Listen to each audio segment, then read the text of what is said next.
मित्रों, आज मैं रामायण और महाभारत से जुड़ा एक अद्भुत रहस्यमयी प्रसंग सुनाने जा रहा हूँ। पौराणिक कथा के अनुसार शूर्पणखा वन में प्रभु श्री राम पर मोहित हो चुकी थी। वह हर हाल में उनसे विवाह करना चाहती थी, लेकिन ऐसा संभव नहीं था।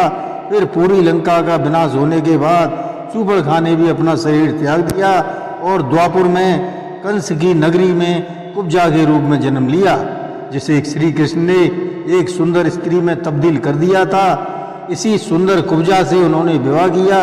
कैसे जानने के लिए हमारी कथा को सब्सक्राइब व कमेंट करके पूरा सुने, तभी आप कृष्ण और शूर्पणखा के विवाह का प्रसंग को जान पाएंगे। मित्रों, बेल आइकन जरूर दबाएं, जिससे हम आपको अच्छी कहानियां दे सकें। धन्यवाद। नमस्कार, मैं रणवीर सिंह लोटस एंटरटेनमेंट में आपका हार्दिक स्वागत करता हूं। मित्रों, शूर्पणखा लंकापति रावण की छोटी बहन थी, जिसे वह बहुत प्यार करता था। एक बार शूर्पणखा वन में अकेली घूम रही थी, जहां उसकी मुलाकात विद्युत जिब्या नामक दैत्य से हुई। वह शूर्पणखा को देखते ही उस पर मोहित हो गया। फिर दोनों ने जंगल में ही गंधर्व विवाह कर लिया। विद्युत जिब्या दानवराज कालकेय का प्रधान सेनापति था। उसे अपनी जिब्या पर बड़ा नाज था, क्योंकि इसी जिब्या से उसने बड़े बड़े योद्धाओं को चाट कर ही मौत की नींद सुला दिया था। एक बार रावण विश्व विजय करते हुए पाताल लोक पहुंचा, जहां पर कालकेय दानव का राज्य था। कालकेय ने तुरंत विद्युत जिब्या को रावण के पास भेजा। वहां उसने रावण को मारना चाहा, लेकिन रावण ने अपनी तलवार के एक ही वार से उसका सर काट दिया। बेचारी शूर्पणखा बिलखती हुई रावण से बोली, ये आपने क्या किया? अपनी बहन को ये विधवा कर दिया। तब रावण बोला, मेरे पास जो भी युद्ध की इच्छा से आता है, उसका मैं इसी तरह से वध कर देता हूँ। उसके बाद शूर्पणखा अर्धविक्षिप्त हालत में इधर उधर घूमने लगी।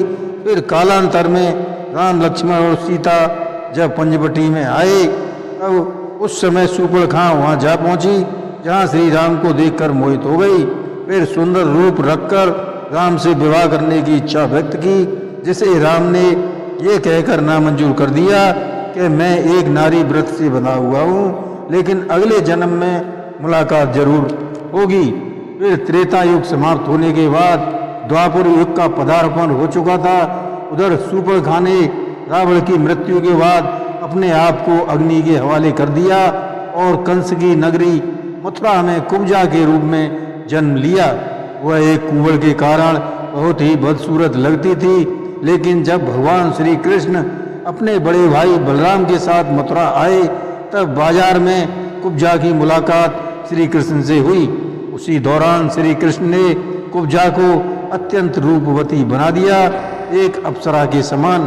कोई नहीं कह सकता था कि यह वही कुबड़ी कुब्जा है। समय अपनी गति से चलता है। भगवान कृष्ण का विवाह हो चुका था। उनके रुक्मिणी, सत्यभामा, जामवंती सहित 8 पटरानियां थीं।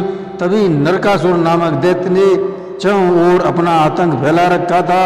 वह एक बड़ा ही निकृष्ट व कामी दैत्य था।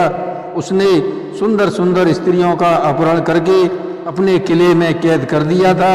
उन सुंदर स्त्रियों की संख्या लगभग 16,100 थी, जिनसे वह प्रतिदिन अपनी काम पिपासा शांत करता था। जब भगवान श्री कृष्ण को उसके कुकर्मों की जानकारी मिली, तो उन्होंने उसे युद्ध में मार डाला तथा उसका किला भी पूरी तरह नष्ट भ्रष्ट कर दिया। और इस प्रकार उन 16,100 स्त्रियों को भी आज़ाद कर दिया। तब उन स्त्रियों ने श्री कृष्ण भगवान से प्रार्थना की और उनसे कहा, हे प्रभु, आपने हमें इस दुष्ट से तो मुक्त करा दिया, लेकिन अब हमें कोई स्वीकार नहीं करेगा, क्योंकि ये नरकासुर हमारे साथ प्रतिदिन यौन शोषण करता था। अक्सर हम सभी इसके बलात्कार के शिकार होती रहती थी। अब हमें कोई स्वीकार नहीं करेगा। हे प्रभु, अब हमें सिर्फ आपका ही आसरा है। उनकी करुण पुकार सुनकर श्री कृष्ण ने कहा, अब तुम्हें कहीं जाने की आवश्यकता नहीं है, तुम सब द्वारका चलो। और इस प्रकार भगवान श्री कृष्ण ने उन सभी स्त्रियों से विवाह कर लिया।